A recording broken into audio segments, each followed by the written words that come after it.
Bonjour à toutes, bonjour à tous. Très heureux de vous retrouver, chers amis de Cannes Université, pour ces conférences, précisément le lundi en général, voilà, des conférences que nous avons pris l'habitude de faire depuis un certain temps, depuis le confinement, le premier confinement. Voilà, se retrouver malgré tout ensemble pour proposer ce cycle de conférences, quoi qu'il arrive, et on espère bien que dans l'année 2021, on aura l'occasion de se retrouver le plus tôt possible pour continuer ce cycle en présentiel.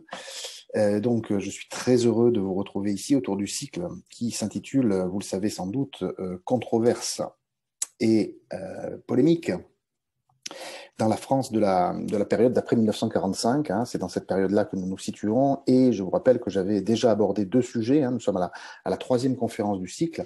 La première conférence a traité du déserteur. Nous étions ensemble à Stanislas au mois d'octobre. Et puis ensuite, le mois dernier, nous avons évoqué le cas du vicaire, hein, de Rolf Hochhuth, qui avait notamment développé une polémique autour de la Seconde Guerre mondiale et en particulier du silence du pape Pie XII concernant les exactions et en particulier la Shoah développée par le régime nazi. Donc voilà, ce sujet avait suscité dans les années 60 un certain nombre de controverses, tout comme d'ailleurs le déserteur et tout comme un nouveau produit que je vous présente aujourd'hui, qui est un produit cinématographique, c'est un film qui s'intitule tout simplement La bataille d'Alger. La bataille d'Alger, ça va être au cœur de notre propos de cet après-midi.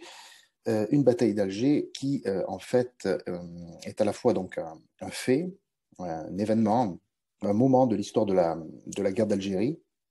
Et en même temps, c'est ce film de Gillo Pontecorvo qui a réalisé ce film en 1966 et qui est un film qui, effectivement, est aujourd'hui un film important sur le plan du cinéma, mais aussi sur le plan de l'histoire, hein, tout simplement parce que c'est un film qui traite d'un passé historique. C'est un film historique, si on peut dire, hein, mais c'est un film qui traite d'un passé historique extrêmement récent.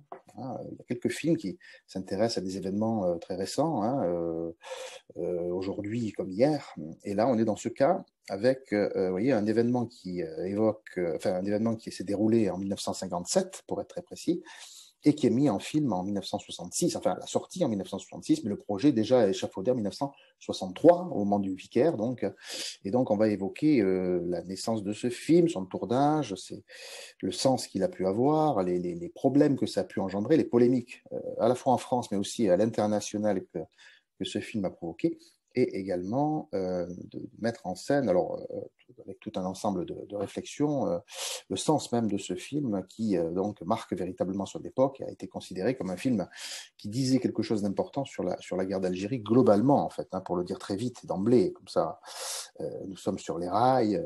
Ce film montre comment la société algérienne est fracturée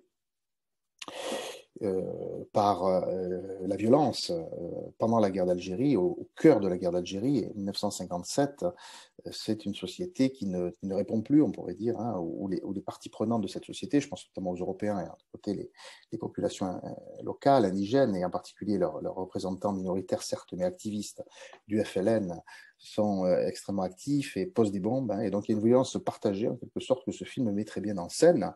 Et moi, ce qui m'intéresse, évidemment, c'est que ce film va susciter beaucoup de discussions, de débats, notamment en France.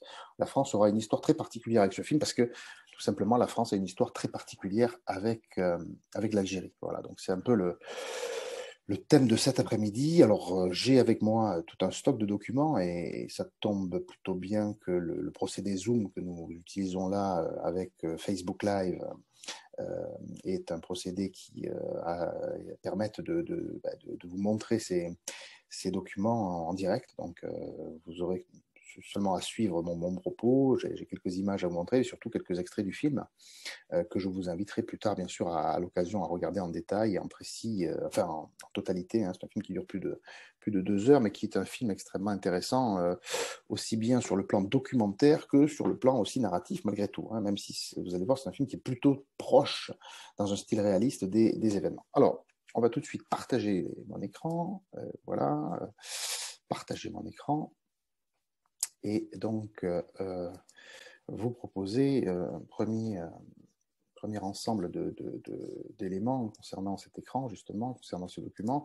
Donc, je rappelle simplement que la bataille d'Alger, c'est véritablement un moment qui dit hein, la difficulté à pouvoir comment dire, engendrer, vivre la guerre d'Algérie assez correctement hein, et de pouvoir, je dirais, supplanter cet événement qui a été traumatisant pour la société française. Hein. Donc ça, c'est effectivement un élément tout à fait central, tout à fait majeur à prendre en compte. Alors, je cherche mon document.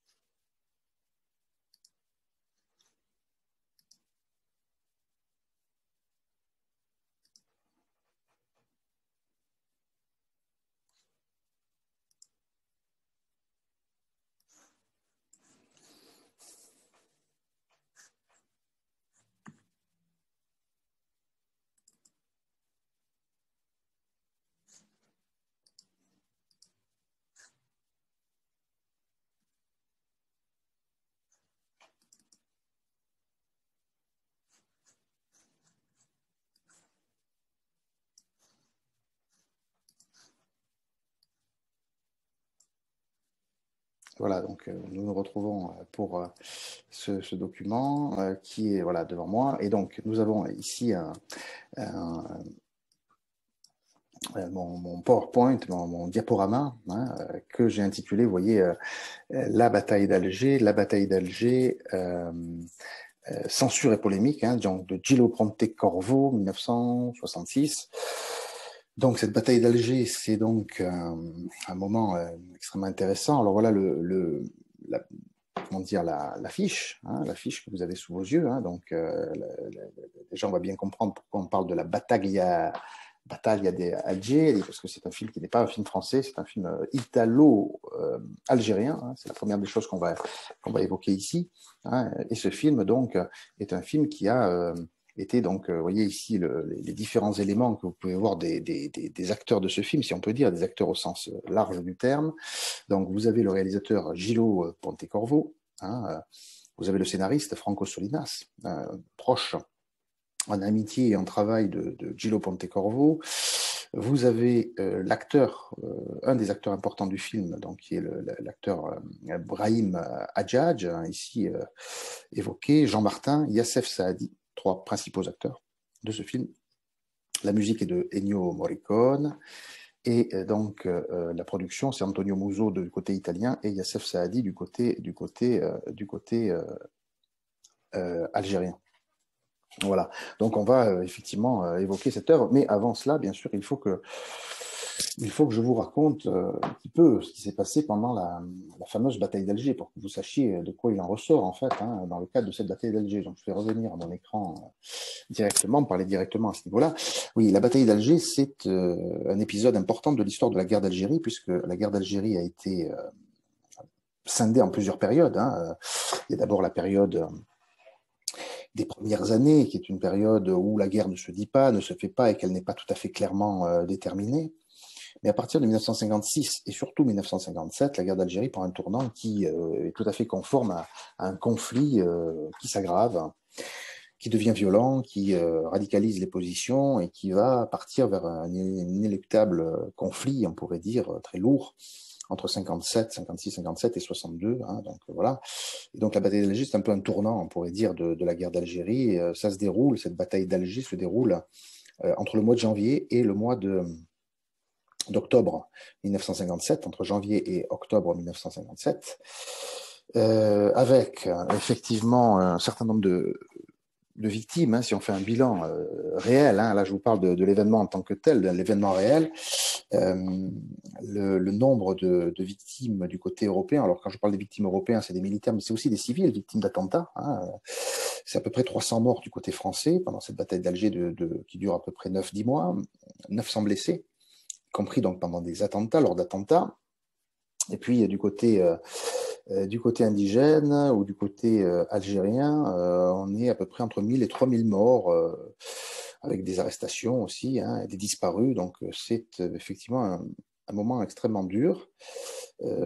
Pour montrer les choses de manière à peu près clivée, c'est les oppositions entre d'un côté la 10e division parachutiste de l'armée française, hein, donc, qui est envoyée sur place pour le cadre de cette dite bataille d'Alger, qui s'oppose aux indépendantistes du FLN. Alors bien sûr, les camps sont tranchés, sont en opposition directe. Ceci dit, on pourrait tout à fait évoquer les dissensions qui existent au sein de l'armée française à ce niveau-là, mais aussi les dissensions qui existent au sein du FLN à cette époque-là, ou au sein des indépendantistes entre le MNA, Mouvement nationaliste algérien, et le FLN. Donc les choses ne sont pas totalement rigides en termes de camp. Il y a des nuances à l'intérieur de chaque camp, mais néanmoins, c'est une opposition frontale qui a lieu en 1957. Et la raison, c'est surtout la violence dans la rue, la violence des attentats, hein, des attentats qui ne cessent de traumatiser la population algérienne, en particulier européenne d'Algérie, à partir de 1956, hein, puisqu'une vague de violence, une vague de bombes explose quasi quotidiennement du côté d'Alger en particulier, hein, ou du côté des grandes villes plus largement, posées par les membres du FLN, beaucoup. Et donc, le pouvoir civil du gouvernement français de l'époque, hein, sous la 4e République, eh bien, décide en 1950, fin 56, début 57, de déléguer ses pouvoirs au général Jacques Massu, hein, qui effectivement va, alors Jacques Massu qui était né en 1908 et mort en 2002, hein, eh bien, va être chargé à la tête de la 10e division de parachutistes avec dans son sein le fameux lieutenant-colonel Bijard, Marcel Bijard, 1916-2010, vous voyez, à peu près dans les mêmes générations. Leur ambition, c'est de venir démanteler l'organisation du FLN et mettre fin aux attentats, mettre fin à l'insécurité que subissent les Européens dans ce contexte-là. Et donc, on le voit d'ailleurs dans le film, hein, ce général Massu entre dans la ville d'Alger, très précisément le 8 janvier 1957, avec 8000 paras, et proclame la loi martiale dans la ville. Hein, et donc, face à cette loi martiale, le FLN réplique par des attentats, par une grève générale. Donc, il y a à la fois un mouvement social qui se développe, et puis un mouvement de vagues d'attentats. Hein, tout ça se déroule, enfin, en tout cas, commence au mois de janvier 1957. Et donc, en réaction de cette réaction, si on peut dire, c'est une situation extrêmement violente, eh bien, l'armée va diviser la ville en secteurs, ceinturer les quartiers dits musulmans, hein, et notamment la Casbah qui est au cœur de tout cela. Hein. Toute la ville est concernée, mais la Casbah est particulièrement concernée, avec un exercice de sévère répression. L'armée procède à des arrestations massives, va procéder par des actions violentes, hein, notamment lorsqu'un membre du FLN ou supposé sympathisant du FLN est arrêté, il est largement interrogé, torturé aussi parfois, violenté pour qu'on en arrive à ce qu'il livre des informations quant aux autres personnes, parce que bien sûr la Casbah d'Alger, c'est un lieu quasiment impénétrable pour les militaires, pour les parachutistes, bien connu par les militants du FLN, et donc il y a un désavantage évident. Donc l'ambition pour les militaires, c'est de capturer des membres du FLN pour essayer de les faire parler, et pour essayer de les faire parler, on emploie des méthodes extrêmement violentes, la torture et autres formes de violence, la gégène, hein, la corvée de bois, enfin, il y a plein de choses qui vont entourer cette dimension-là. Hein. Et donc, ce qui est au cœur de l'ambition du général Massu et de ses équipes, c'est de démanteler ce que les FLN avaient appelé la ZAA, la zone autonome d'Alger, qui est en fait une zone qui fait partie du découpage territorial du FLN. La France avait un découpage territorial de son côté, mais le FLN avait lui aussi son découpage territorial, hein, notamment la France était la 7e wilaya. Bon, et puis Alger, le FLN avait considéré que la ville devait être découpée en différentes zones, et notamment celle qui est la plus importante parce qu'elle regroupe le plus de membres actifs, on pourrait dire, du FLN, de leaders du FLN, c'est la ZAA, la zone autonome d'Alger, hein, qui en fait est devenue un peu l'épicentre des actions du FLN depuis le fameux congrès de la Soummam en 1956. En 1956, tenu ce congrès qui avait développé une stratégie de la part du FLN concernant les actions à envisager pour les années à venir. Donc, le congrès de la Soummam avait un peu défini, hein, les différentes strate d'organisation, et donc la ZAA était devenue effectivement très active à partir de ce moment-là. Et le but de ce démantèlement, donc, c'est d'agir sans relâche, de forcer les dirigeants à soit ils sont arrêtés, c'est une chose, mais s'ils ne sont pas arrêtés, de les forcer à quitter la ville d'Alger pour justement s'emparer totalement de cette ville et la maîtriser. Et on verra que, en particulier, parmi ces dirigeants, il y en a un qui est le héros du film, qui est au cœur de la narration de Gillo Pontecorvo, c'est Ali, celui qu'on appelle Ali Lapointe. Ali Lapointe, né donc en 1930, qui a donc même pas 30 ans lorsque se produisent les faits, et qui mourra dans sa cachette en 1957, pendant la bataille d'Alger. Donc il sera au cœur de l'histoire, combattant algérien du FLN, donc Ali Lapointe, figure, pardon, figure tutélaire de ce conflit de décolonisation. Alors, dans les faits, sans aller plus loin, on a à peu près compris quel était le sens de cette bataille d'Alger. Je ne vais pas une conférence sur la bataille d'Alger, mais sur le film La bataille d'Alger, eh bien, on comprend effectivement que la bataille d'Alger a un double résultat qui est totalement antinomique, mais qu'on comprendra volontiers. C'est que d'un côté, la bataille d'Alger est remportée par l'armée française, au final, sur le terrain. Pourquoi ? Parce que l'armée française est parvenue à éradiquer cette guérilla urbaine du FLN à Alger, au bout de plusieurs mois d'action et de bras de fer, ça c'est certain. Massu, sur le terrain, a gagné la bataille, même si le FLN a fait preuve de solidité, je dirais, de résistance farouche contre cette présence militaire.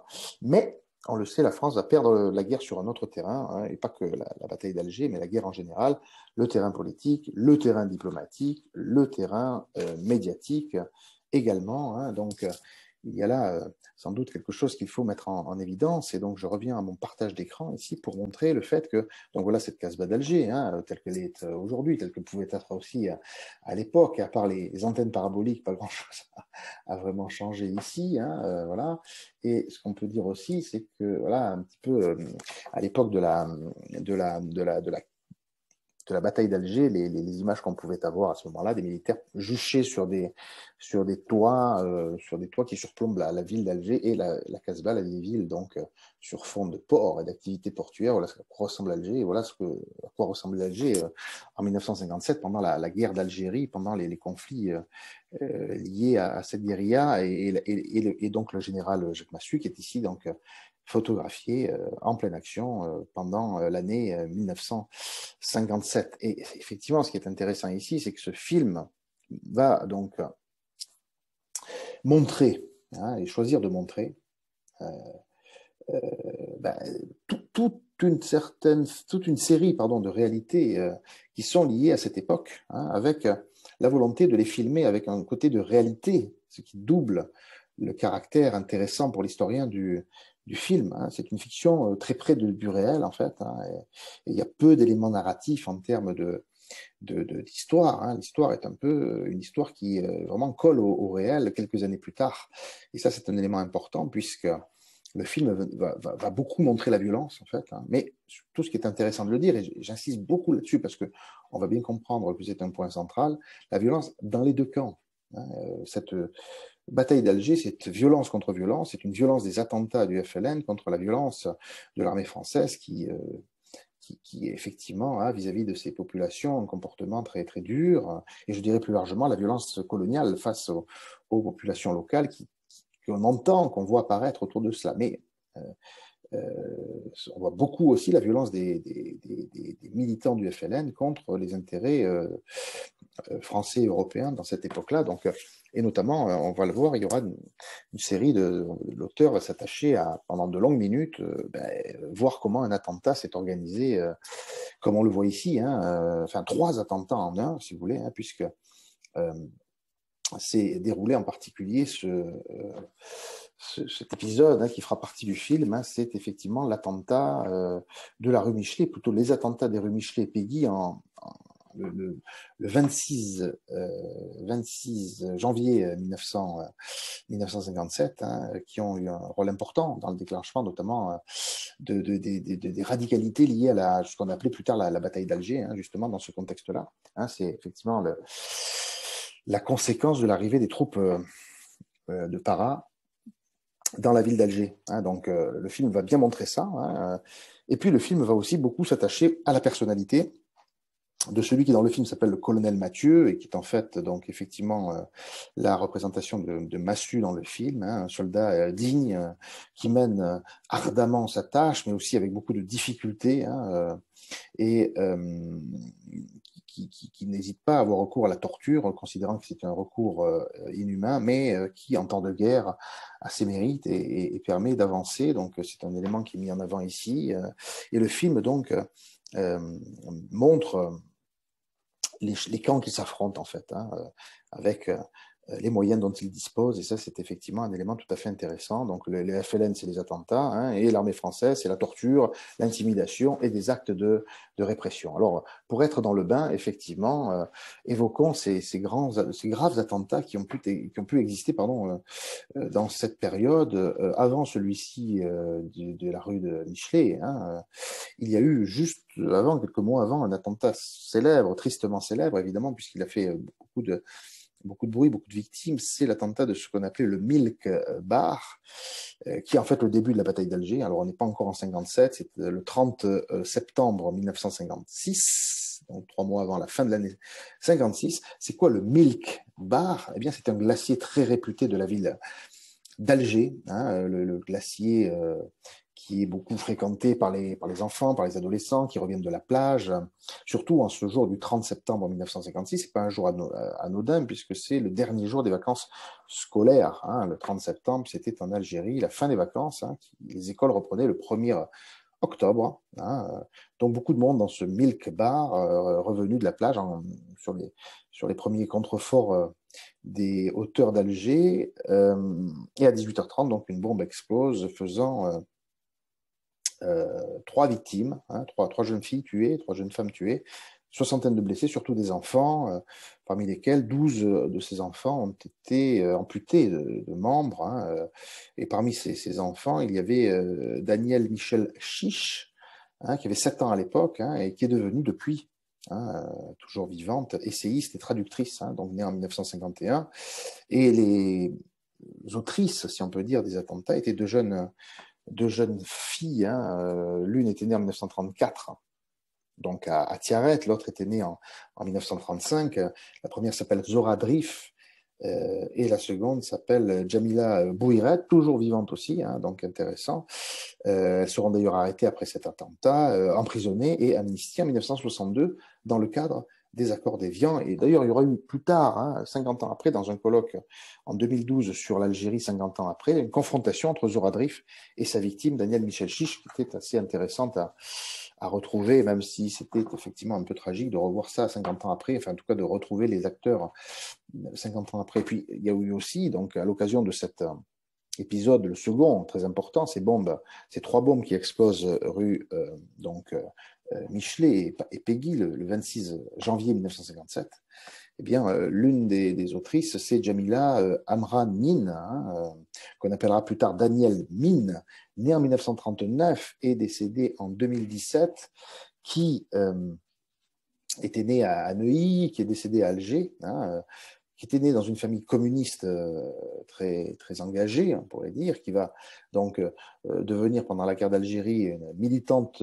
proche du FLN et puis finalement du FLN. Elle sera intégrée au FLN, une porteuse de valises, et elle deviendra tellement engagée auprès du FLN, poseuse de bombes, et notamment donc rentrer dans le fameux réseau de Yassef Saadi. Cette jeune mineure de 17 ans, hein, participe à ce triple attentat d'Alger en 1957, et donc dans les 3 brasseries dont je viens de parler, hein, et elle vient poser une bombe dans le bar L'Automatique, hein, dont je vous ai parlé là à l'instant. Vous voyez, l'Automatique, hein, avec OT, cet ensemble d'attentats occasionnant la mort de 4 personnes, 37 blessés, hein, donc rien que pour l'Automatique, dans ce contexte-là.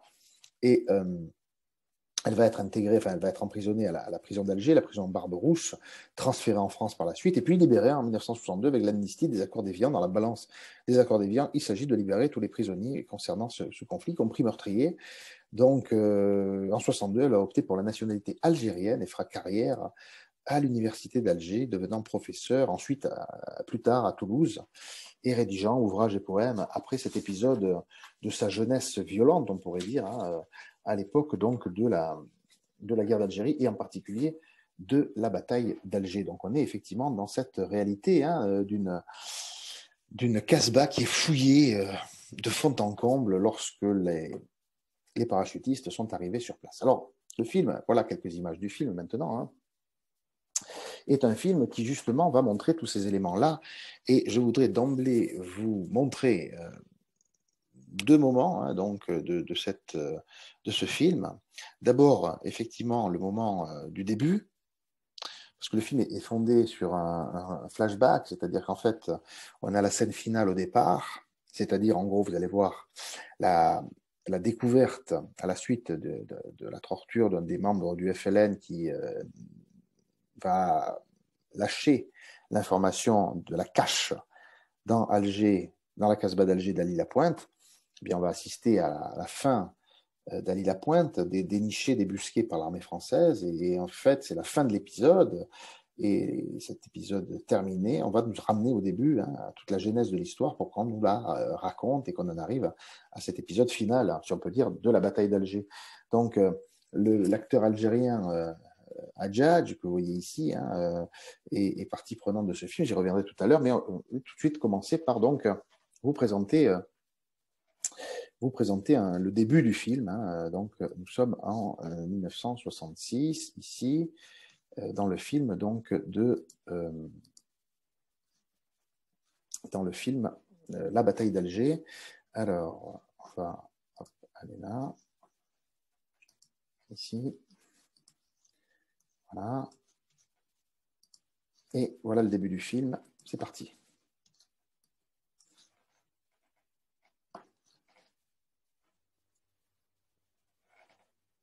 Alors, je passe tous ces éléments-là. Allons, du cran. Voilà. C'est le début du film. Hein. Il a finalement craché le morceau. Donne-lui du café. Allons, ne t'inquiète pas, va. Allez, bois un coup. Ça va te remettre.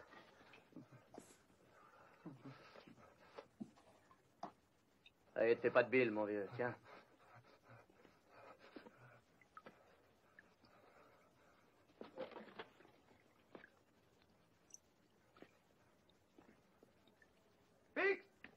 Repos. C'est vrai? On dirait que oui, 3 rue des Abderrahmans. Il faut l'habiller. Allons, du cran. C'est fini maintenant, il ne peut plus rien t'arriver. Encore un petit effort. Est-ce que tu peux te tenir debout? Lâchez-le. Tiens, mets ça.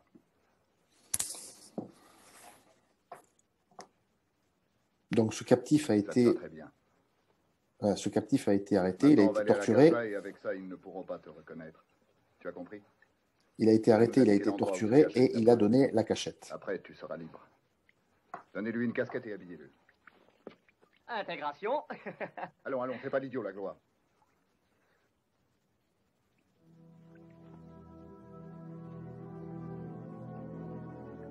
Allons-y.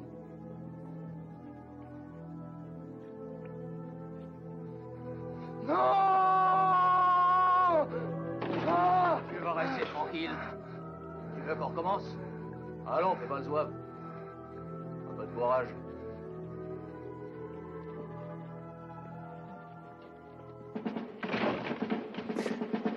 Donc le film commence comme ça, hein, avec cette épisode de la torture qui aboutit à ce que le militant donne la cachette d'Ali Lapointe. Et donc le film commence avec la musique et le générique sur les parachutistes qui viennent dans la Casbah pour aller prendre Ali Lapointe. Donc Brahim Hadjadj, que vous voyez là.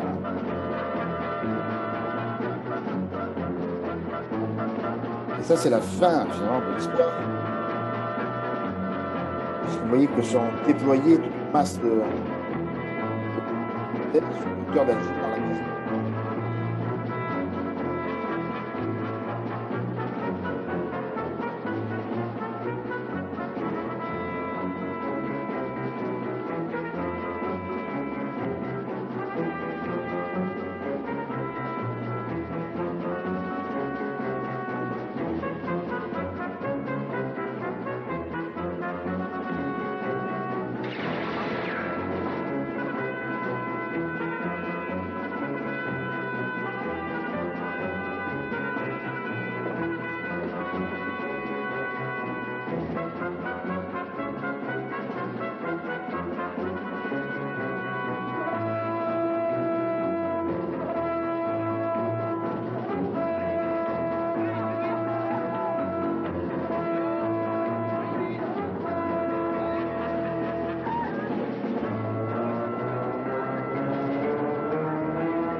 Ali Lapointe, la maison est cernée. Il n'y a plus rien à faire. Rends-toi. Fais d'abord sortir l'enfant et la femme. Ensuite, l'homme qui est avec toi. Et après, tu sortiras. Laissez les armes sur place. Fais pas le con, Ali, t'es foutu. Tu es sous le feu des mitraillettes. Tu as aucune chance. T'as pigé? Ali, tu m'entends? Écoute bien. Tu es le dernier. Il n'y a plus rien à faire. L'organisation n'existe plus. Ils sont tous morts ou en prison. Si tu sors maintenant, tu auras un procès régulier. Allez, décide-toi.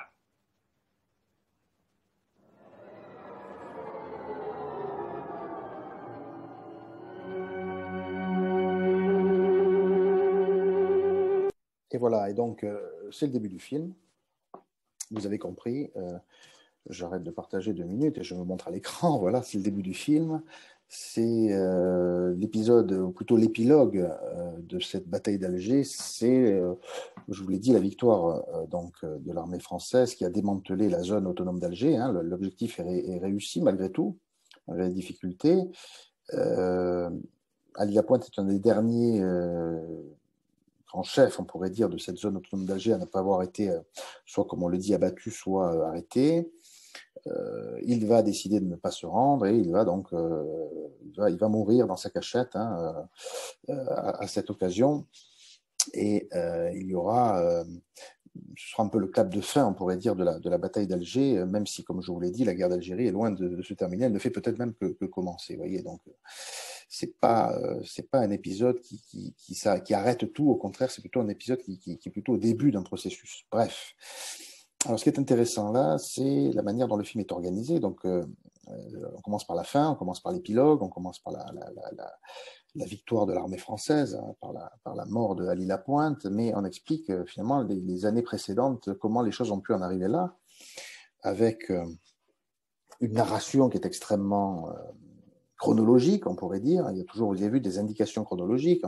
On est revenu jusqu'en 1954, au début de la guerre d'Algérie, mais surtout, on en vient à évoquer les années 1956-57, hein, et notamment, et je reviens au film pour un autre passage, hein, effectivement, c'est notamment les attentats qui touchent la ville d'Alger en 1956 et qui sont des attentats qui sont commis effectivement par le FLN contre des Français, en particulier contre les autorités, d'autorité, hein, en particulier la police, qui est souvent concernée par ces attaques.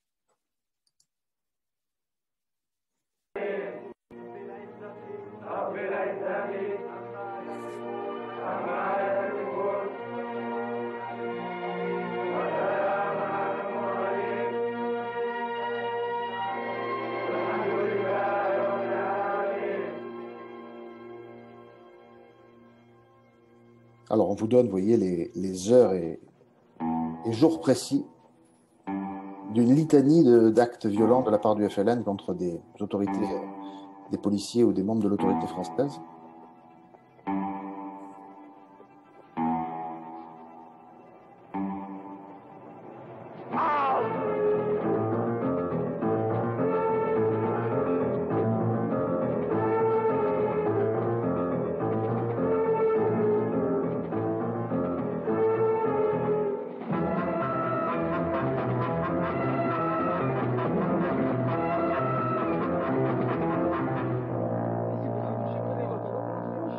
Par ici.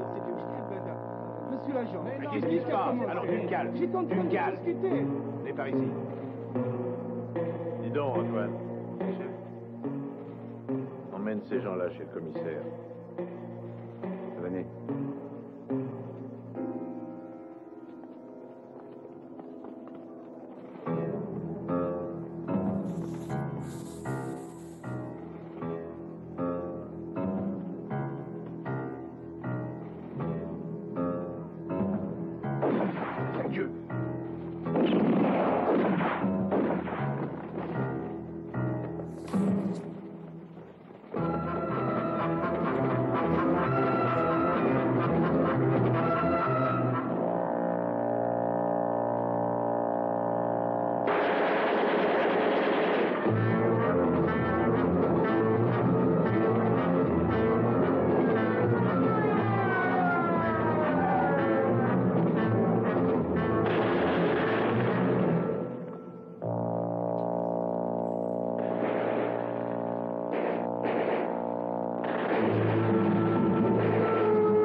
Voilà, donc cette chronique, hein, effectivement, des violences qui se développent à cette occasion est lourde, et le film l'évoque pendant plusieurs minutes. Alors, je vais montrer quelques exemples ici, mais en tout cas, voilà, il y a une véritable dimension de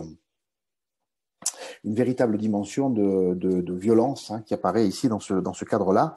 Donc, on comprend que tout ça se déroule donc en 1956 pour les premiers pas, et puis ensuite en 57. Donc, c'est une violence contre violence. Alors, ce qu'il faut évoquer maintenant, c'est à travers le film, et voir, donc, une fois qu'on a compris le thème, et on va voir au final que cette dimension va prendre un moment presque paroxystique, c'est lorsque des membres du FLN, et en particulier des femmes, sont amenées effectivement à poser des bombes elles-mêmes, et quand elles posent des bombes à ce moment-là, eh bien, il y a une sorte de situation qui va aller dans ce sens-là avec beaucoup d'importance, et en particulier, on le voit en 1957, au moment de l'attentat donc de la rue Michelet, en particulier, eh bien, cette situation qui aboutit à la préparation d'attentats par des femmes, et c'est ce que je voudrais maintenant vous présenter, des attentats qui sont menés par des femmes à l'occasion donc de ce moment plutôt des moments on va dire de détente qui se déroulent dans les bars et les cafés du centre-ville d'Alger. C'est ce qui se passe donc en 1957, au début du mois de janvier.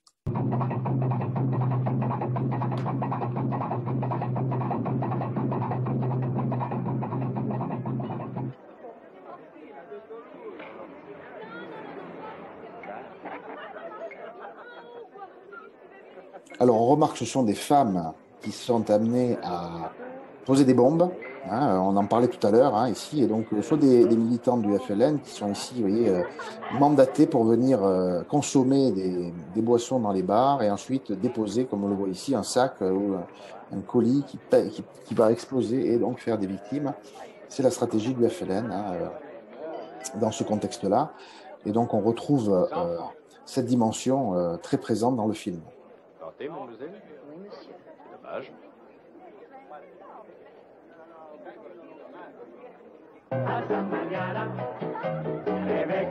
Deuxième endroit.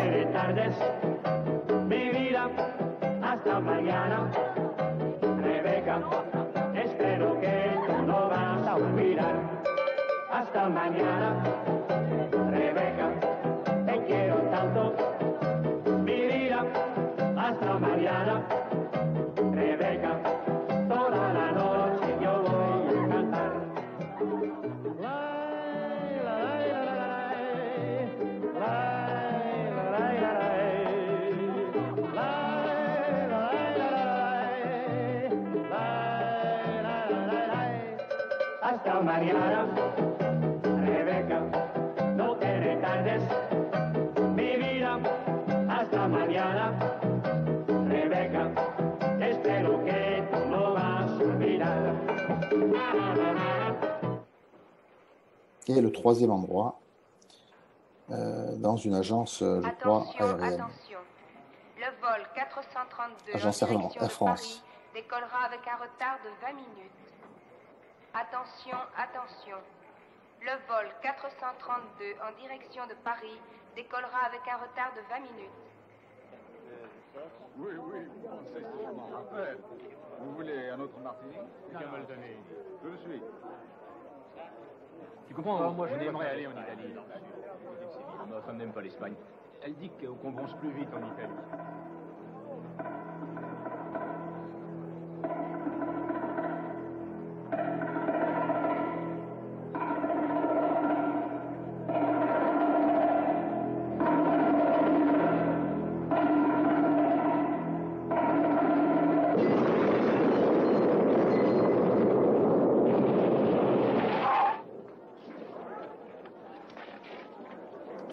Et donc voilà, on voit la mise en scène d'un attentat, de plusieurs attentats dans cet épisode où est montré, donc on le voit ici, eh bien la violence terroriste de la part des militants du FLN qui viennent poser des bombes. Alors on revient maintenant à mon diaporama pour parler du film. Donc une fois qu'on a vu quelques extraits de ce film, qui me semblait important de présenter, pourquoi ce film va-t-il être important quelques années plus tard en termes de polémique?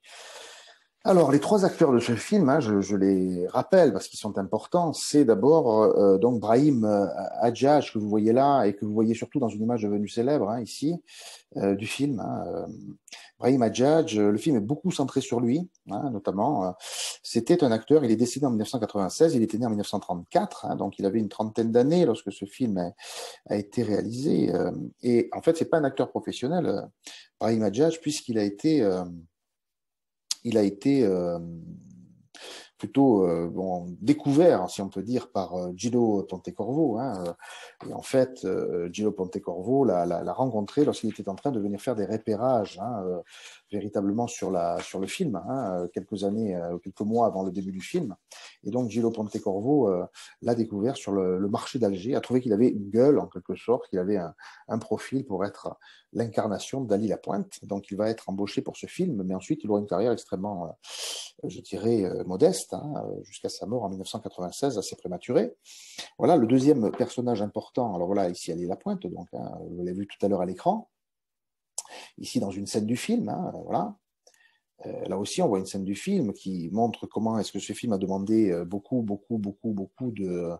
de figurants, hein, beaucoup de figurants, on va y revenir tout à l'heure. Le second personnage, c'est donc le colonel Mathieu, qui est en fait une incarnation de Massu, hein, Jean Martin, qui est l'artiste concerné ici, artiste professionnel, hein, acteur professionnel, né en 1922 et mort en 2009, assez célèbre. Il était engagé d'ailleurs contre la guerre d'Algérie, puisqu'il avait signé en son temps le manifeste des 121 pour l'indépendance.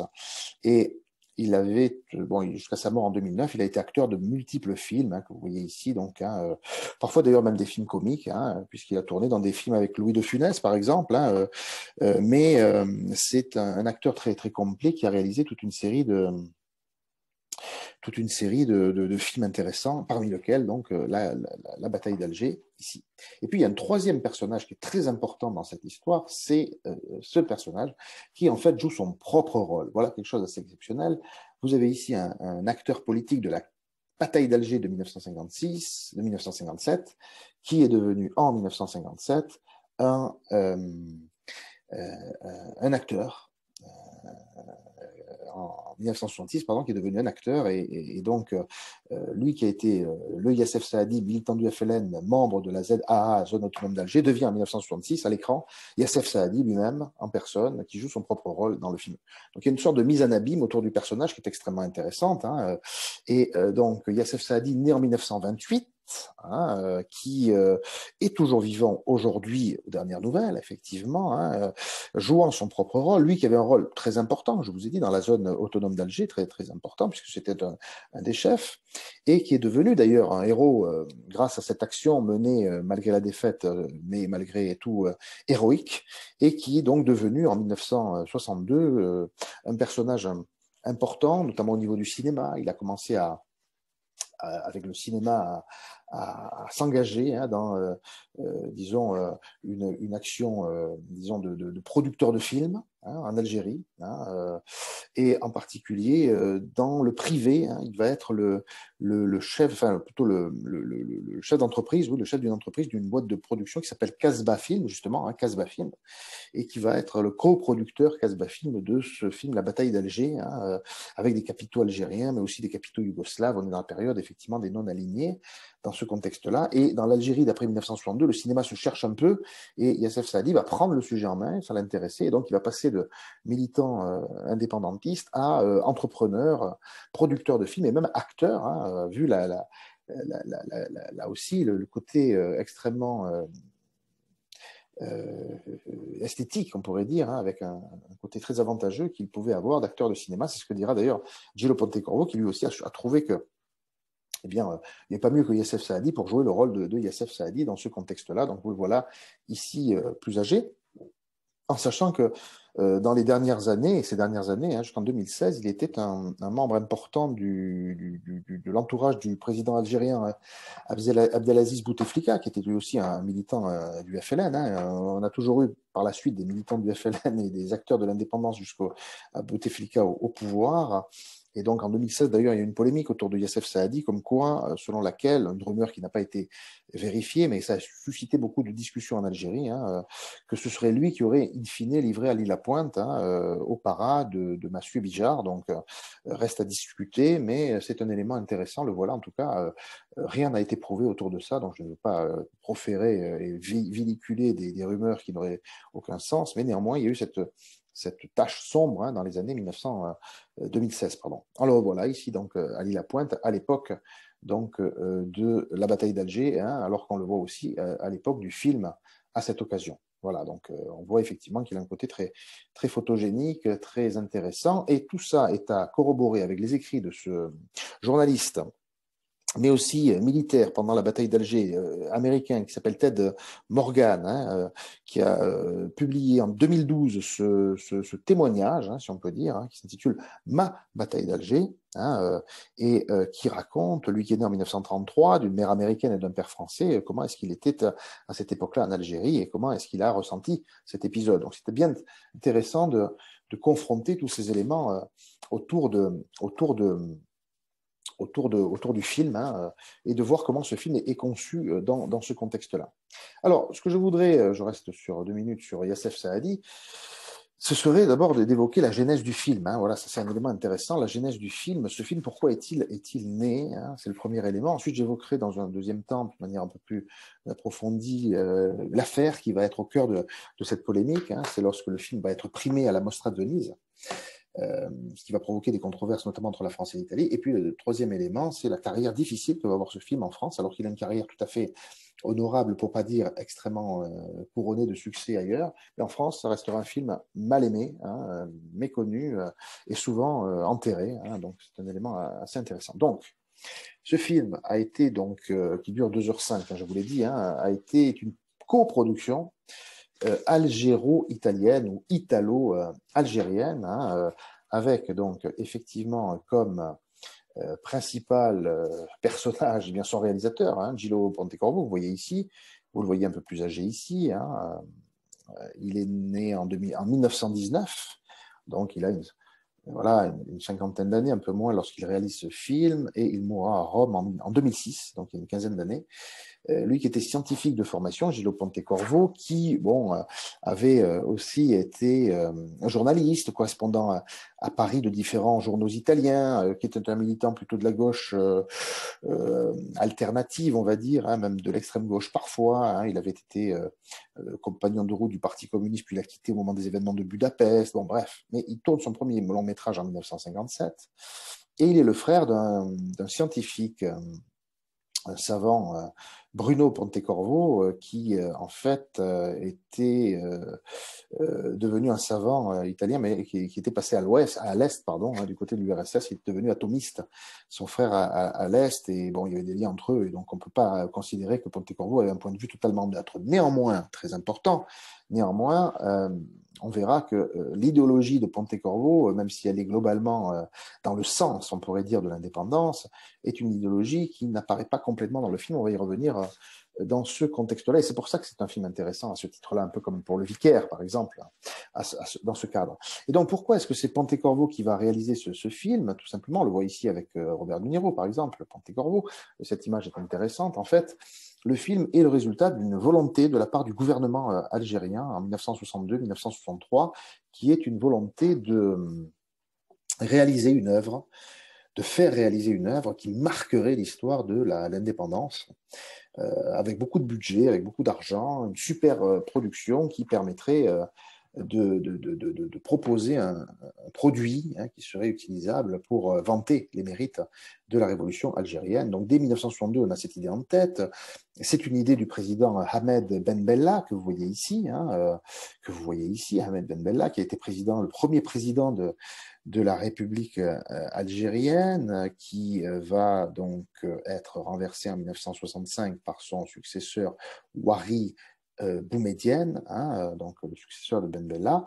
Mais d'abord, c'est Ben Bella qui a voulu cette dimension, et donc il va se retourner vers les forces vives du cinéma algérien, et ce sont des forces quand même assez limitées, puisqu'il existe bien une société de production en Algérie qui s'appelle Casbah Film, hein, non, pardon, une société de production qui s'appelle le Centre Ben Aknoun, pardon, hein, mais ce Centre Ben Aknoun est un centre un peu embryonnaire, il n'y a pas beaucoup de comment dire, d'actions qui sont menées. Il n'y a pas beaucoup d'argent. D'ailleurs, c'est un organisme public pas très bien financier. Son directeur, c'est René Vauthier, qui est un des grandes figures du soutien français à l'indépendance de l'Algérie, qui sera ensuite ce qu'on appellera un pied rouge, qui va rester sur place, hein, c'est-à-dire avec certaine volonté de continuer l'action française sur place avec concorde vis-à-vis de l'État algérien. Bon, bref.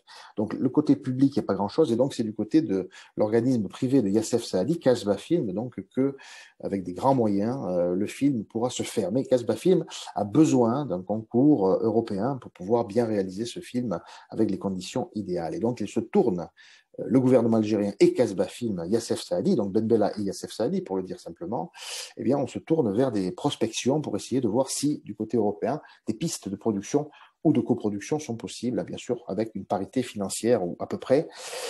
Du côté français, pour le dire très rapidement, les portes sont totalement fermées. Personne ne veut se risquer, oser à se lancer dans un projet qui serait trop sulfureux, sans doute, pour en tirer bénéfice et arriver à un succès, ce qui peut-être était une sorte déjà d'autocensure, peut-être pas, il faudrait discuter. Et donc, les autorités algériennes, en tout cas, Ahmed Ben Bella et donc Casbah Film et donc Yassef Saadi vont partir en délégation du côté de l'Italie, hein, pour essayer de convaincre les Italiens, à Rome en particulier, de rentrer dans ce projet et d'y participer en tant que coproduction. Et donc, Yassef Saadi arrive à Rome en 1964, début de l'année 1964, amené donc une délégation en Italie. Rome lui réserve un certain nombre de boîtes de production et de réalisateurs à Rome lui réservent un accueil beaucoup plus favorable qu'à Paris. Et 3 noms sont en tête, hein, dans une liste de préférence. Le premier nom, c'est Luchino Visconti. Mais Luchino Visconti ne trouve pas le projet, finalement, une fois qu'on lui a raconté, qu'on lui a expliqué, n'est pas totalement en phase avec ce projet, donc va décliner la proposition d'être le réalisateur. Le deuxième choix, c'est Francesco Rosi qui aurait été davantage séduit par le film, mais le calendrier ne correspondait pas, donc c'est aussi une question de calendrier, donc il va décliner. Et le troisième choix, c'est Gillo Pontecorvo. Il y en avait d'autres, hein, derrière.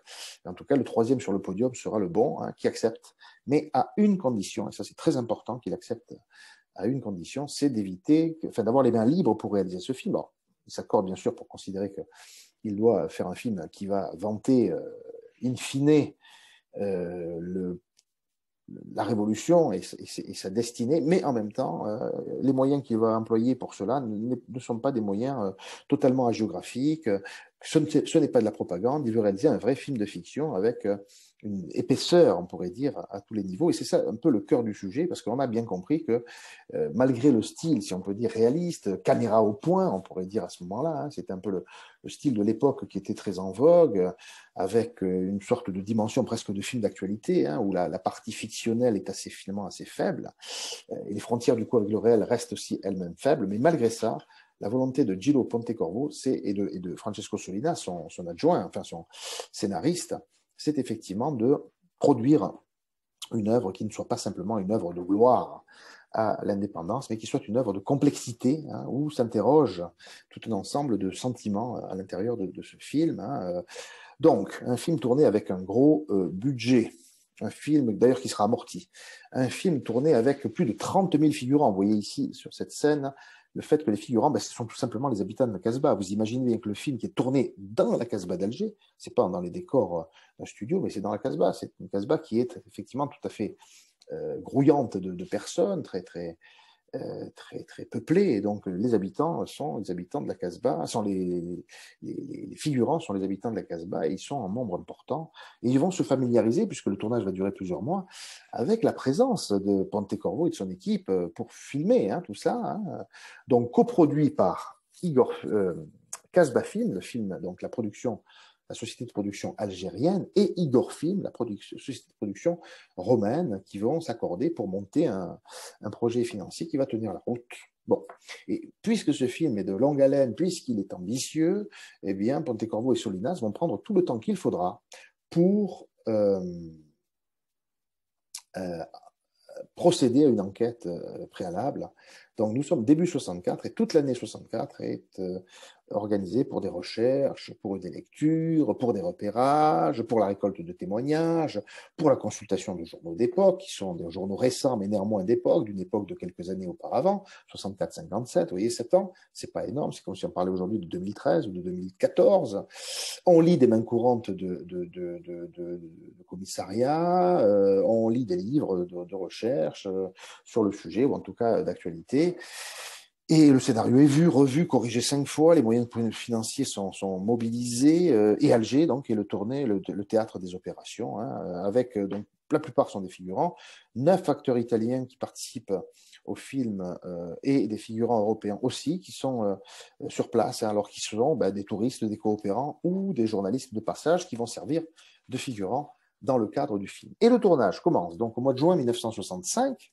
Pendant plusieurs mois, ça va durer 5-6 mois ce tournage. Vous voyez toute une bonne partie de l'année 1965. Et quelque chose qui est très intéressant ici, c'est que ce film intervient à un moment où va se produire un changement de gouvernement en Algérie, un changement d'ailleurs un peu brutal, hein, pour dire que le président Ben Bella va être renversé par le Ouari Boumedienne, futur président algérien pendant plusieurs années, pendant plus d'une décennie, hein, jusqu'à sa mort. Et Ouari Boumedienne était un colonel de l'armée qui était proche, enfin, qui s'est orienté ensuite vers l'URSS, hein, qui a orienté l'Algérie vers l'URSS, mais qui a donc procédé à un coup d'État, tout simplement, hein, en 1965, le 19 juin 1965. Et ce qui est intéressant, c'est que ça faisait quelques jours, peut-être quelques semaines que le tournage avait commencé dans la Casbah d'Alger, et il y a eu un petit coup de pouce pour ce coup d'État, puisqu'il s'est fait finalement avec assez peu de violence, hein, ce coup d'État. Pourquoi? Principalement pour une raison, enfin c'est une anecdote, mais c'est quand même un élément, c'est que, en tout cas, peut-être que la violence n'aurait pas eu lieu quand même, mais quand même, hein, l'anecdote, c'est que les habitants de la Casbah étaient tellement habitués à voir les tournages d'un film avec des chars, avec des situations de violence filmées, qu'ils n'ont pas vu que la réalité, qui était celle du coup d'État, était en train de se passer sous leurs yeux. Ils croyaient que c'était une scène du film ou des scènes du film.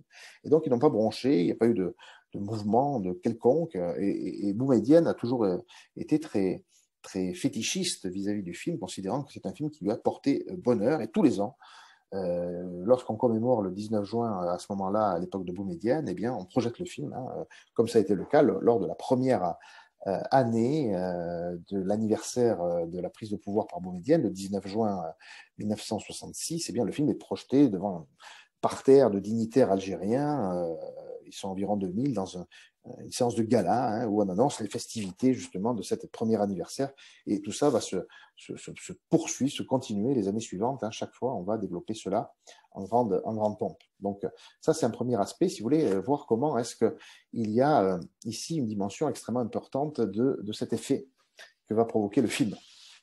Le deuxième aspect, très important, hein, de cette histoire, c'est qu'il va aboutir à une controverse au niveau du festival de cinéma de Venise, la Mostra de Venise, qui se déroule donc en 1966, l'édition 66 de la Mostra de Venise. Pourquoi une polémique? Parce que tout simplement, je vous l'ai déjà dit, hein, ce film a d'abord été, bon, il a une carrière controversée, mais très différente en fonction des pays, on va y revenir, mais en tout cas, le film a connu une carrière dans les festivals, hein, et donc plusieurs festivals vont accueillir ce film. Alors parfois, il concourt sous la bannière italienne, parfois il concourt sous la bannière algérienne. Mais déjà, et là c'est un petit clin d'œil pour nous, il a participé, il a été prévu qu'il participe au Festival de Cannes 1966, en mai 1966, hein, au titre de l'Italie. Parce que jusqu'en 1972, vous le savez peut-être, vous Cannois, que le Festival de Cannes était organisé en compétition par pays, et puis à partir de 1972, les choses vont changer. Eh bien, en 1966, c'était l'Italie qui avait proposé ce film, hein, comme une sorte de provocation, d'ailleurs, on va le juger comme ça. Mais la commission du festival, la direction, pardon, du festival va refuser que l'Italie présente ce film par rapport au côté trop controversé, trop sulfureux du sujet. Donc, il ne sera pas projeté au Festival de Cannes, première censure, si vous voulez, hein.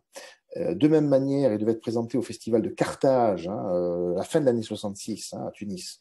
Et le film, pour des raisons sombres, n'a pas été présenté non plus. Et en revanche, il a été présenté à la Mostra de Venise de septembre 1966, avec une très grande polémique autour justement du film et du prix qu'il va obtenir, puisqu'il va obtenir la Mostra, tout simplement le Lion d'Or de Venise, à savoir donc le plus haut prix, hein, le Lion d'Or,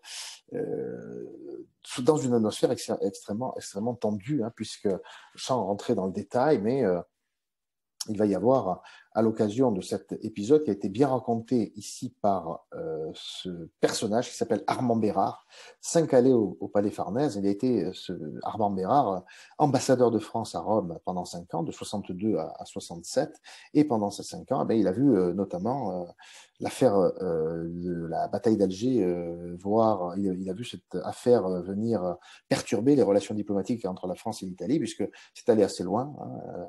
Dans ce contexte-là, il y a eu des échanges assez houleux, hein, et l'Italie et la France se sont largement assombris sur ce sujet, hein, notamment la France qui a accusé l'Italie de vouloir exciter une opposition autour de ce sujet. Donc l'ambassadeur Bérard raconte ses mémoires, hein, lui qui est mort en 1989, de cet épisode de la bataille d'Alger. Alors, qu'est-ce qui s'est passé comme friction autour de ça? Mais d'abord, on va se rendre compte que le fait que ce film soit présenté à la Mostra était déjà un facteur de discrédit et de tension.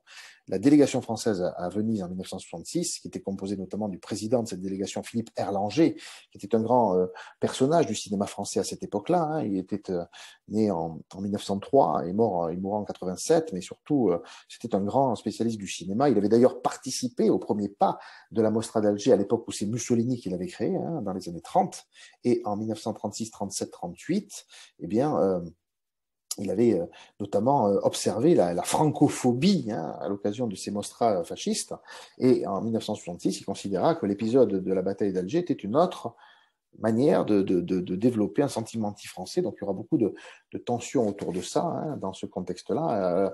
Et d'autre part, on va voir à cette occasion donc des discussions même au plus haut niveau, hein, entre le président Saragat, président italien, et Charles de Gaulle, qui seront amenés à devoir un peu calmer les braises. Alors quelle est la pomme de discorde? Eh bien tout simplement parce que pendant cette Mostra de Venise, il y a de nombreux films importants, hein, notamment Au hasard Balthazar de Robert Bresson, qui était considéré comme étant le film favori, ou le film de François Truffaut, Fahrenheit 451, qui était considéré comme les films les plus brillants. Et en fait, dans la réalité, c'est le soir d'ailleurs de la représentation de ce film où vous avez donc Youssef Saadi et donc Angelo Pontecorvo qui sont ici présents et qui assistent à la représentation du film dans une ambiance un peu hostile. Les Français ne viennent pas assister à ce film et en particulier, eh bien, le film est acclamé et il sera donc au final primé de la plus haute marche, le Lion d'Or de la bataille d'Alger, avec ce président du jury, Giorgio Bassani, qui va décerner avec beaucoup de congratulations ce film, ce qui va très très largement fâcher les... Voilà, le verdict était un verdict qui va donc déplaire totalement alors d'abord à la délégation française et puis ensuite déplaire complètement à la diplomatie française et puis au gouvernement français. Et finalement, cette affaire de la Mostra de Venise va être une pierre d'achoppement en 1966 autour de la décolonisation et autour de la guerre d'Algérie. Et ça, c'est un sujet extrêmement important parce que il va y avoir un assombrissement. Alors certes, ça ne va pas prendre des proportions belliqueuses, heureusement, mais ce sera un malentendu assez fâcheux, hein, qui a été donc cet épisode, hein, du Lion d'Or de la Mostra de Venise accordé à la bataille d'Alger donc en septembre 1966. D'abord mauvaise humeur de la délégation française et ensuite effectivement une réaction très largement hostile de l'opinion publique, de tout bord confondu, hein, d'abord, hein, puisqu'on a des critiques qui fusent un peu de toutes parts. D'abord, par exemple, Paris Jour, un jury qui trahit la France, Carrefour, un affrontement public, l'Aurore qui dit que c'est une injure gratuite à la délégation française, Paris Presse, l'intransigeant qui considère que la France a été ridiculisée à à Venise, que c'est l'Italie qui est en cause, et que si on avait demandé au dirigeant français du Festival de Cannes d'accepter un film franco-éthiopien sur les atrocités de la campagne d'Abyssinie en 1936, la France aurait peut-être été plus respectueuse vis-à-vis de l'Italie. Le Figaro, à travers Louis Chauvet, qui était journaliste et écrivain à la bataille d'Alger, méritait tout au plus une médaille de chocolat. Combat, Henri Chapier, connu pour ses critiques de cinéma par la suite sur France 3 ou FR3, un verdict de salaud, de malhonnête et de chauvin. Le Nouvel Observateur de gauche qui considère que le film est un film de série Z qui a été primé, donc il faudra tenter d'apaiser les braises, on pourrait dire, dans ce contexte-là, et ces braises ne sont pas faciles à apaiser, donc il y aura toute une série de mouvements d'humeur. Hein. Donc, du côté italien, on est aussi un peu soucieux de ses propres prérogatives. Et voilà, par exemple, ici, Avanti, qui dit que le Lion d'Or a été attribué à la bataille d'Alger avec une certaine félicitation. Hein. Mais en France, vous voyez, de nouveaux candidats qui disent un vrai scandale, hein, que ce film ait été primé.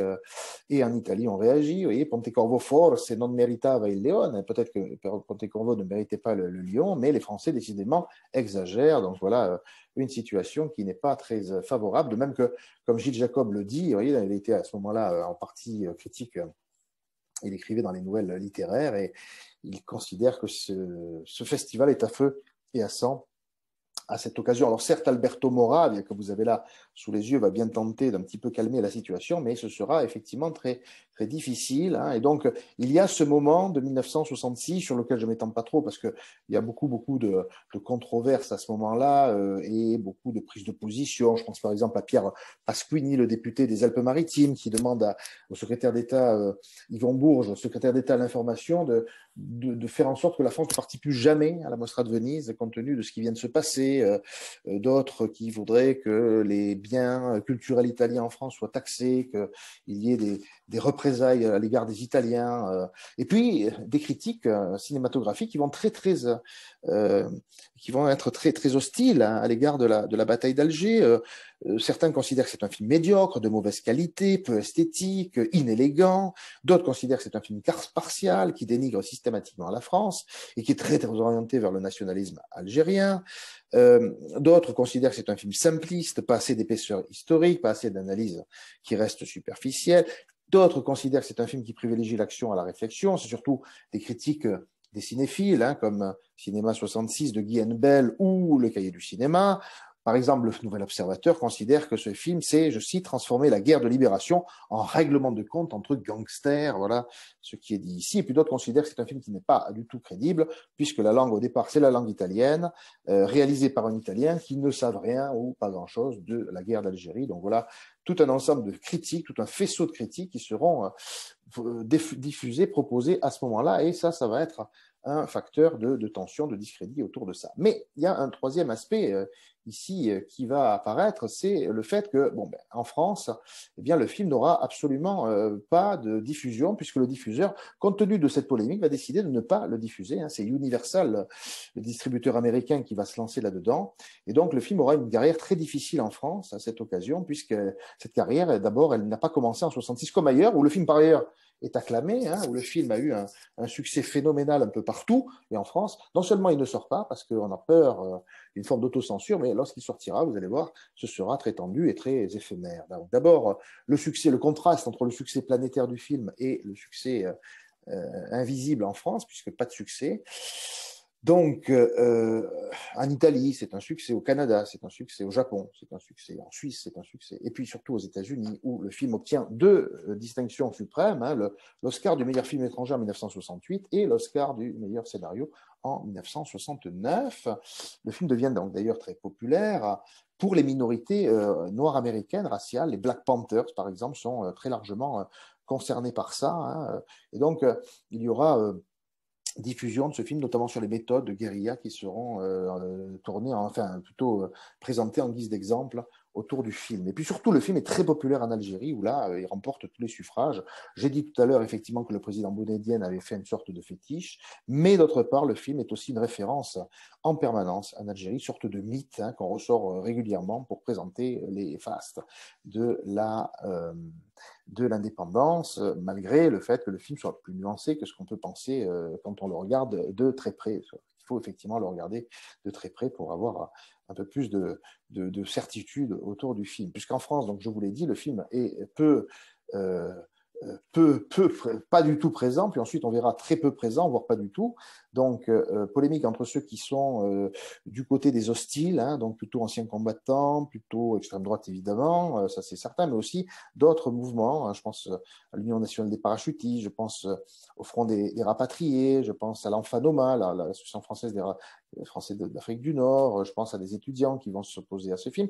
Et puis, il y aura quelques éléments du comité de soutien, ou en tout cas d'un élément de soutien, comme le comité de défense du cinéma, c'est créé à cette occasion, des cinéastes comme Godard ou Louis Malle, ou Marie-France Prizy, actrice qui défendent le film, un certain nombre de journaux qui, malgré leurs hostilités sur le plan de la critique, considèrent que ce film n'a pas à subir un tel lynchage. Bon, tout ça est effectivement important. Et finalement, on va tenter de le faire sortir, ce film, 4 ans plus tard, en 1970. Et là, c'est un peu le dernier moment de ce que je voudrais vous présenter, puisque en 1970, il va y avoir des tentatives donc de diffusion, et ces tentatives de diffusion vont se heurter à des hostilités, des manifestations en tout genre qui vont apparaître, et dont, par exemple, un des premiers hostiles en juin 1970, c'est ce monsieur Ottaviani qui considère que le film est de mauvais aloi. Je vous le laisse entendre. Vous avez demandé le retrait du film La bataille d'Alger. Pourquoi?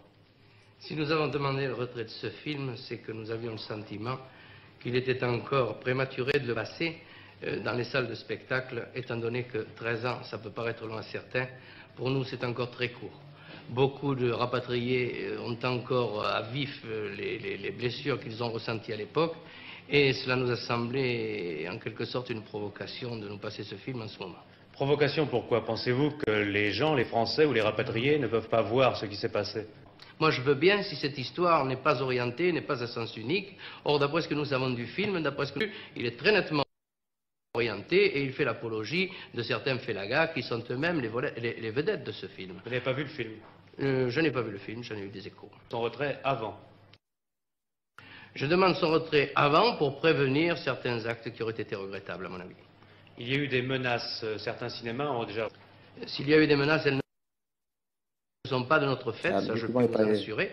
Mais connaissant bien les rapatriés, je pense qu'il ne fallait pas trop les chatouiller sur cette histoire. Nous, aux anciens combattants d'Afrique du Nord, d'Indochine, de Corée et de tous les tas d'opérations que nous représentons, de ne pas les voir le fait que nous pensons que la projection de ce film, en dehors des problèmes artistiques ou commerciaux, fait partie de la chaîne de subversion contre laquelle nous luttons depuis 30 ans. Vous avez vu le film, qu'est-ce que vous en pensez? Je n'ai pas encore vu le film, j'en ai eu beaucoup. La commission de contrôle des films a donné son accord pour la... Voilà, donc le document est difficile à entendre, je suis désolé, mais on a bien compris qu'il y avait une hostilité, malgré le fait que la commission de contrôle avait donné son accord. Donc c'est pas la censure qui s'est exercée, c'est plutôt des pressions qui ont été exercées contre la diffusion de ce film, La bataille d'Alger, qui a été proposé dans certaines salles.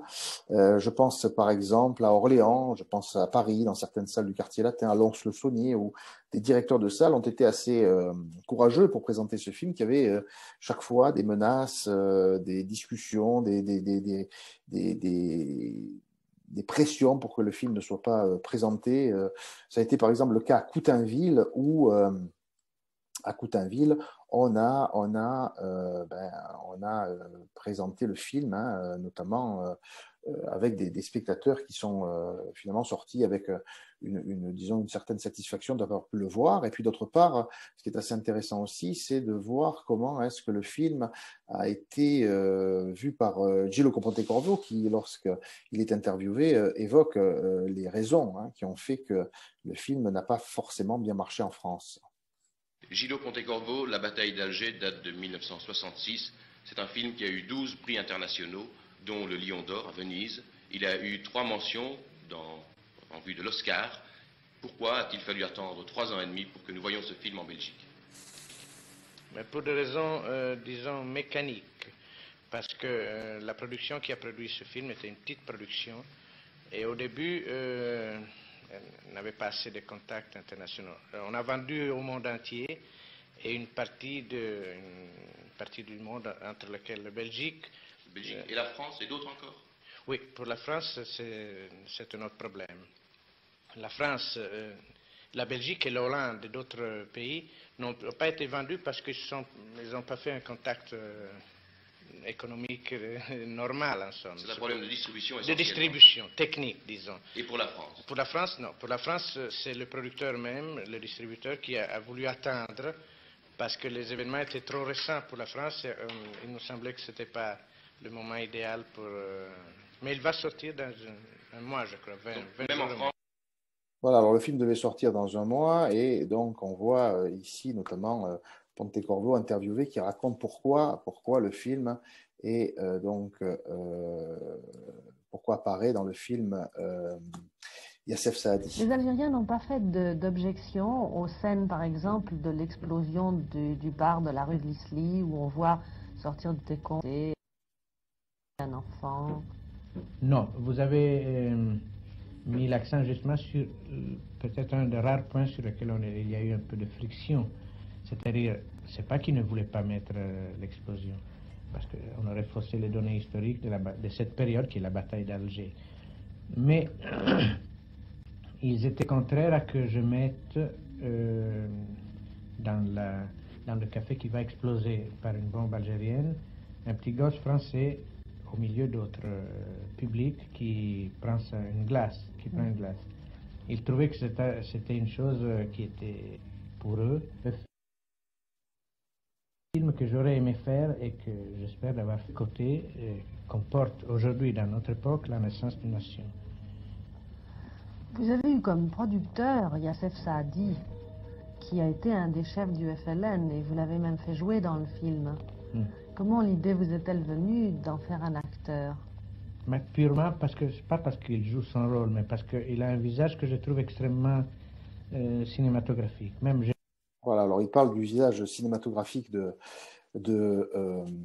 Youssef Saadi, donc voilà l'usage qu'il en fait. Et puis il dit une chose aussi sur l'histoire du film, voilà, sur le film et l'histoire. Voilà, la bataille d'Alger va pouvoir être vue. Bon, une deuxième question, est-ce que la bataille d'Alger est un film historique, présentant la garantie d'historicité, ou un film lyrique sur la révolution algérienne? Selon moi, les deux choses ne sont pas contradictoires. Le film est absolument précis du point de vue historique. On s'est inspiré à tous les documents officiels et historiques sur cette période. Officiels français, algériens? Français et algériens. Naturellement, on a puisé des deux côtés. Mais j'espère que cette matière a été transposée lyriquement, au moins c'est l'intention que j'avais en faisant le film. Au contraire, je dirais que plus précis il est historiquement et plus important serait la réussite lyrique s'il y a, comme je l'espère, une réussite lyrique. Alors on peut comprendre ici, je reviens à mon écran, on peut comprendre ici les ressorts de ce film, la manière dont ce film a pu évoluer. Donc vous avez bien compris, une série de polémiques qui se sont lancées à partir du moment où le film est sorti en 1966, une carrière très différente en France qu'ailleurs, un film qui a un grand succès, qui est salué par la critique dans tous les pays, et la France qui reste en deçà, avec une non-sortie en 1966, avec une sortie très tronquée, voire perturbée, très largement perturbée en 1970, de sorte que tous les directeurs de salles n'ont pas été plus loin que de le projeter quelques jours et puis de refermer tout ça et de renvoyer les bobines. Et puis un film qui va tomber dans l'oubli en France, puisque ce film va disparaître des téléscripteurs, on n'en parle plus, on ne l'évoque plus, on ne le retrouve qu'en 2004, au moment où on le reprend dans un contexte où on est encore en train de discuter de la guerre d'Algérie, où le film réapparaît, plutôt à la fin de la vie de Pontecorvo, et plutôt dans un autre contexte lié à la mémoire, ce qu'on pourrait appeler la mémoire de la guerre d'Algérie. Alors, bon, je voudrais simplement conclure parce que voilà ce qui m'a semblé intéressant cet après-midi d'évoquer devant vous, c'est le côté très malléable, très difficile, très ambigu de certaines œuvres, un peu comme on a vu pour le Vicaire et le Déserteur, c'est-à-dire qu'on a là un produit qui est un produit que l'on peut manier manipuler avec beaucoup de difficultés et de précautions lorsqu'on est dans une période de l'après-guerre d'Algérie, puisque ce film traite donc et le réalisateur et le projet était effectivement un projet sensible dans ce contexte-là. Et donc, il n'est pas douteux que le film ait pu poser un certain nombre de problèmes. On a vu que les détracteurs étaient souvent des gens qui n'avaient pas vu le film et que ce film mérite d'être vu parce qu'on y voit quand même des choses un peu différentes que la simple valorisation de la révolution algérienne. Et vous avez vu que ce film donc restait une sorte de film mythique. Alors mythique en France maintenant parce que pendant longtemps on ne l'a pas montré. Aujourd'hui, il est tout à fait disponible depuis quelques années, depuis maintenant presque 20 ans. Donc l'erreur est réparée, si on peut dire, ou le silence est brisé. Restait mythique un peu partout dans le monde, restait mythique par rapport à l'histoire et aussi restait mythique, je dirais, en particulier en Algérie, puisqu'en Algérie, et je terminerai par là, il a eu une seconde carrière, comme je vous avais parlé la dernière fois, vous rappelez-vous, des déserteurs de Renaud avec la chanson qu'il reprend en 83 avec sa manière. Et bien en 2016, on a en Algérie un groupe de rap, un groupe de rappeurs qui effectivement s'intitule ici, c'est Rabat Don Quichoute, qui est un jeune musicien algérien qu'on retrouve ici dans différentes postures, différentes positions, avec des musiques nouvelles, et il s'est allié avec ce Diaz El Houma ici, où ils ont présenté une reprise, véritablement une reprise du film La bataille d'Alger, avec comme élément du clip eh bien, le film lui-même, ici présent, et où on retrouve le tout début du film, qui est le point de départ de ce clip, qui dure, vous voyez, à peu près 5 minutes. Et en fait, ce clip, c'est c'est une double manière de se poser dans la société algérienne.